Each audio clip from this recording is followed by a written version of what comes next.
Finally, from this organization, their skills and knowledge will help drive innovative research and discoveries in universities, industry, and other knowledge sectors. Now, Madam Speaker, that's one side of the equation in terms of universities and colleges, those that generally receive the bulk of research funding, particularly basic research funding. But also I have a release here from the Association of Canadian Community Colleges. Budget increases support for applied and industry-driven research at colleges, institutes, and polytechnics. A quote from James Knight, President and CEO of this organization. This budget demonstrates an understanding that colleges, institutes, and polytechnics are integrated with the industrial and technological drivers of the economy. They help businesses start, develop, and grow. They support the private sector's need for applied research, product and process innovation, technology access, and commercialization. They are the prime providers of graduates with the advanced skills required by Canadian employers. The government has listened to colleges and their business partners. Today's budget strengthens the College and Community Innovation Program, a partnership of ACCC with the National Sciences and Engineering Research Council in concert with the other federal granting councils. And as an Edmontonian, I'd like to applaud the work of the President of NAIT, Sam Shaw, who's certainly presented many times on these issues. So, Madam Speaker, I see that my time is wrapping up. I'd love to have more time, but in fact, the government has had an innovation agenda.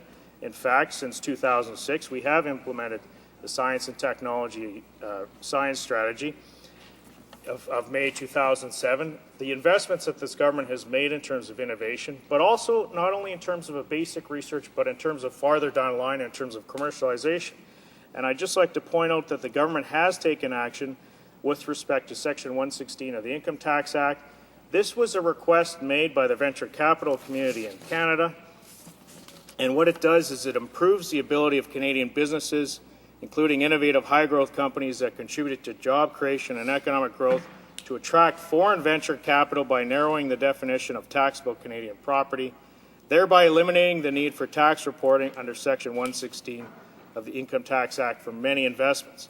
In fact, the Canadian Venture Capital Association, in making representations for changes, quote, a broader exemption would make Canada a more attractive destination for equity investments by non-residents in a particular venture capital and private equity funds. As you know, Madam Speaker, even before the recession hit, the venture capital community in Canada was facing some very tough times in terms of raising capital and in terms of bringing great ideas started and built here in Canada to the marketplace. This change, according to folks like Terry Matthews here in Ottawa, who have actually done that in terms of bringing ideas to the marketplace, have welcomed this change. This is not a budgetary item in the sense of requiring a lot of expenditure, but it is a change that was essential to be made. I want to thank the venture capital community for raising this, and I certainly applaud the government for putting it in effect. In terms, if I can just wrap up, Madam Speaker, with respect to the WorkShare program, something that the honourable member who spoke previously talked about jobs as an issue. In fact, this is just one example. And I commend him to read page 71 of the budget, which outlines the work sharing issue in terms of how we are, as a government, very focused on our investments and ensuring that the companies that get through this tough time can ensure that they keep their employees, which is their most valuable resource, to go forward in the future. Madam Speaker, just in conclusion, I want to commend members to actually read the budget, support the budget, and see that it is the right budget at this time. Thank you, Madam Speaker. Questions and comments? The Honourable Member for Charlottetown. Thank you, Madam Speaker, and I want to thank the member across for his comments. One of the major disappointments, Madam Speaker, in this budget has been the lack of mention or any activity or no money on environmental issues. And this, Madam Speaker, is this government. It's in their 5th year. They've had 3 environmental ministers, 3 plans, and we just haven't seen anything at all. The only 2 things that they did do was eliminate any reference to climate change in their websites and eliminate $6 billion of existing funding was going on. And I know there are Canadians out there that don't believe in the concept of climate change. In fact, our Prime Minister himself thinks it's a socialistic plot, but there's another 75% of Canadians out there that believe, Madam Speaker, it's a serious issue and it's an issue that ought to be dealt with by this government. Does the member across have anything to say to those 75% of Canadians that do think this is a serious issue? The Honourable Member for Edmonton-Leduc. I want to thank the member very much for that question, because it does in fact allow me the opportunity to outline what Budget 2010 in fact does for the environment. $100 million over 4 years to support clean energy generation in Canada's forestry sector, expansion of the accelerated capital cost allowance for clean energy generation equipment, $16 million over 2 years to continue to implement the government's action plan to protect the Great Lakes by cleaning up areas identified as being most degraded, $38 million over 2 years for Canada's invasive alien species strategy. Two of those issues we certainly deal with at Canada-US meetings, which I know the member is a member of. Up to $11.4 million over 2 years to deliver meteorological services and navigational services in the north. $8 million over 2 years to support community-based environmental monitoring, reporting, and baseline data collection in the north. $18.4 million over 2 years to support the government's annual reporting on key environmental indicators such as clean air, clean water, and greenhouse gas emissions. This is in addition to, and I'll just finish, Madam Speaker, by saying that this Environment Minister has more than doubled the size of the Nahanni National Park in Canada, something I think that all Canadians should certainly be proud of.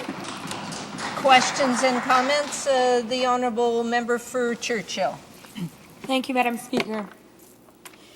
I heard the emphasis in the member across's speech around the investments in science and technology and post-secondary education.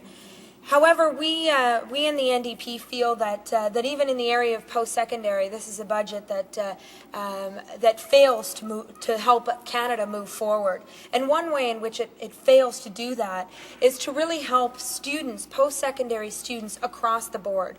When we talk about investments in research councils, when we talk about investments in research, these are important factors, but we can't forget that it's students going into these programs and that it's students we need to be supporting.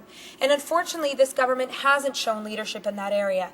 Tuition fees across the country are rising at historic levels. Student loans are beyond the $13 billion mark across the country, and students are facing financial challenges at a time when there are no jobs. So while it is important to invest in research, wouldn't this member not agree that the really important part is to help students at the bottom level going in, ensuring that they'll have a better future? The honourable member for Edmonton. Well, I want to thank the member for the question. It's certainly an important question, and I certainly do agree, as someone who's not too long out of university, that it's absolutely essential to support all students. Actually, the biggest way you can support students is by ensuring the continuation of transfers to the provinces to pay for those essential services, such as healthcare, education, social assistance. We are not doing what the previous government did, which is to cut 25% out of the Canada Health and Social Transfer. Our government has committed to maintain those transfers to the provinces and, in fact, increase them year over year right up until 2014. In terms of the support for students, Madam Speaker, it's absolutely fair to question what are we doing. Well, one only has to look at any one of the budgets we've done. In fact, in Budget 2007, there was an $800 million increase for the post-secondary education to ensure that students from all economic backgrounds can access these types of facilities. Education and healthcare are the ladders of mobility in our society and will continue to remain so because of the investments we have made in education, post-secondary education.